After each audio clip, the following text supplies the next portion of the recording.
Hi, I'm Barb Malmeister. I'm a registered dietitian in Tampa, Florida.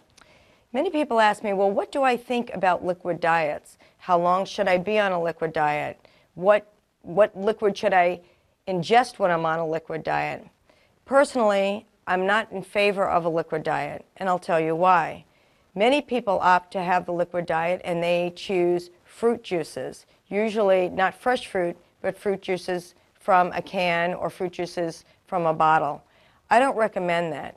Fruit juice, serving size is half a cup. A half a cup of fruit juice will raise your blood sugar. Usually, people don't have a half a cup. Usually it's 12 ounces. That would be 3 servings of carbohydrate. That type of carbohydrate shoots up your blood sugars. So you're going to have a bouncing around of your blood sugars all day long. If there's a particular reason why you need to do a liquid diet, then I would look for your healthcare practitioner to help you with that. But I wouldn't recommend a liquid diet.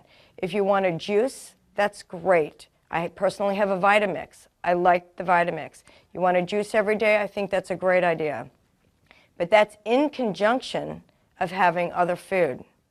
If you want to have almonds, or even more a raw food diet like almonds or even sushi, I recommend that. A lot of times on the liquid diet, and not unless you're supplementing with a protein shake, you're not getting enough protein intake. Once again, for further information on a liquid diet, please see my website at naturalchoicenutrition.com.